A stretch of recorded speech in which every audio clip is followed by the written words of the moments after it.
and he died on my birthday, May 11th. And my brother's birthday is May 4th. His name's Walter. Wow. When they were recording Shika Shaboom, and he was in the studio, and he was calling me about it and telling me about how it had changed, morphed, it Walterized for the 2 years since we wrote it. You know. We're ready. Okay. Rock and roll. All right. Good. Got everything going? Okay. Ken, tell me how you met Walter Hyde. All right, it was, I've been in town about a month or so. It was 1987, summer, hot. Someone told me about a writer's night, and I thought that was a good place to scope out what was going on in town. And it was in the Country Music Hall of Fame Inn. And I got there early to sign up. I think I got 7th position there, on 7th, and most people were dressed in boots and hats and country western wear. And there's this guy with a suit on. And he caught my eye, just that, and I had a suit jacket on, and I had this type of hat on. I says, two of us don't look like we belong here, but... And then he took an arch-top guitar out of his case. And I said, well, that's it. You know, there's a connection. I'm going to go over and introduce myself. And did that, and I said, I got something in my case I think you'd like to see.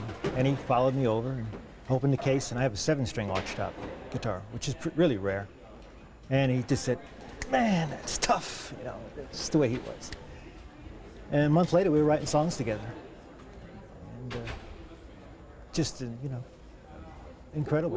What are your most memorable creative moments with Walter? The Evening Train, I think, the way it started and what we worked from. I had the title, and it was more of it was a feeling and an idea. And originally, it was coming out like I'm Calling, the way Lyle did tonight. We were sitting on my balcony writing that. And I played him a little piece of a Gene Shepard movie, the Christmas Story.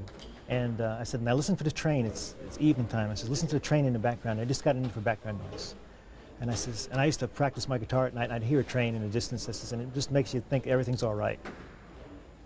And he got the idea of it, and it drifted away. And about a week later, he came back, and basically the way the song is I'd say it was my idea and 99% Walter, the Evening Train. You used a term earlier when we were chatting, Walterized. Okay, the Shika Shaboom, there's a perfect example. We wrote that in '93. There's 3 writers on that song. There's Austin Church, who was a disc jockey. He was on the radio, on an oldie station, WIZO, and Walter was a little late for his appointment. Walter moved on his own time zone, just slow and easy. And because he was late, I had the radio on. And I heard Austin say, I'm the Shika Shaboom. So I called Austin up and I said, man, where did you get that? He says, where'd they get what? I said, the Shika Shaboom. I made it up.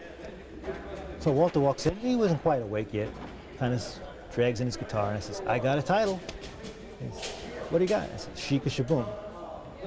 So we wrote the song, and it's a little different than the version that Shelby Lynn performed tonight. It's more cartoonish originally. It's got a lot more cartoon, and over the years, he Walterized it. And on May 4th, a week before the accident, he was in the studio with Carol Elliott, Victor Krauss, and Pat McInerney, and they cut a version of it. And he called me, because that's the kind of guy he was. He was so concerned about people's feelings. The fact that it had changed, it took him about 15 minutes to get it out, that it wasn't quite the same as we wrote it. And did I have any problem with that? And I just laughed. I said, you knucklehead, you know, come on, man. And then we talked about writing The Son of the Sheep when he came back from his trip. We were going to write that as a sequel. Ken, you're working on a book about Walter. Yes. You're finishing a book about yourself. Right. He's in that too. Yeah. When you sit down to write the book about Walter, how will you describe the loss to the music industry? Indescribable. The body of work that he, left behind is incredible. But Jonathan Yudkin, who played fiddle with him on Music Town, he called the accident ridiculous. I mean, nobody can make any sense of this. You talk about the person. I mean, I feel for everybody that was on that plane, but the most ridiculous person on that plane was him. And I understand he was late for the plane, and the plane waited. So it's just. What over the next had he been able to fulfill his full life's ambitions as a songwriter, what could we have expected from Walter in the next 20 to 30 years? Well, I don't think he would have changed much. He just kept going. He would have been Walter, and he didn't seem to worry about whether success found him. He just did what he did, and he did it so well. And John Tiro, who wrote "Are We There Yet, Mama," said to me at the memorial service, "I wonder how many of us wrote our best songs with Walter." I feel really privileged to have. We had about a 2-year layoff because I was writing books, and we got back together in April, and we were going to start not cranking because we never cranked, but we wrote well together. Carol Elliott said in the studio session, he told her that when he worked with me, he felt totally free.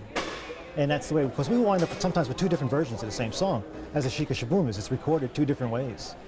And we're both, happy with it. That's the way it was. Was this man a stalwart as a songwriter? Is he somebody that everybody at one time or another would turn to for musical inspiration? Yeah, even if you didn't work with him, you could definitely be inspired by him. He never got his due in life anywhere near what he put out as work, and that didn't seem to bother him. He just did it. That's not what he was in it for. I mean, if there ever was, the sincerity and the soul of the song in the American Songbook, that's Walter Hyatt. What were your impressions tonight, seeing the range of artists and the range of music? What were your impressions? Started to settle in last night at the rehearsals. I was scheduled at 4:30 to rehearse, but I hung around till they were finished. And I kept hearing songs I'd never heard before. And it's just amazing. So you've been around this man for 9 years. 9 yeah. years. And last night you were hearing things that you had no idea. Right, yeah. Just incredible. I mean, it was back I asked people, when was that written? Oh, back around 72. Yeah. He was consistent as far as that goes. Prolific. Yeah. Versatile. Yeah. And best description. I was talking backstage with some people. If I was a girl, he's the kind of guy I'd go and be married to. Really, as a person, that's just unbelievable. So I missed this. I don't know if I got it on tape, but did you say that he was just going to continue to write music and create music? Yeah. I seen him as Pablo Casals, just going on. I mean, this man, there was no stopping him. He just, he'd never run dry. Never run dry. Always endless ideas and endless. Fascinated. I know there was an accident in the club about a week or so where his guitar fell off the stand and the neck broke off it. Now most people would go ballistic. He had a pretty expensive guitar. What he did is he saw that the maker had signed his name in there, and he was just fascinated by that. He went and got it repaired.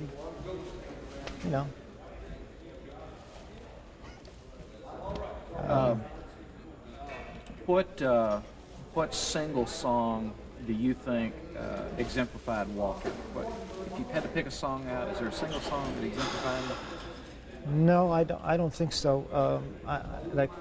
But one of my favorites, about 3 years ago, when he did the Music Town album, I went to the showcase and he did Going to New Orleans, and I said, again, Knucklehead, why didn't you put that on the album? It's one of the best songs you ever wrote, and that's where I'm basing my book on.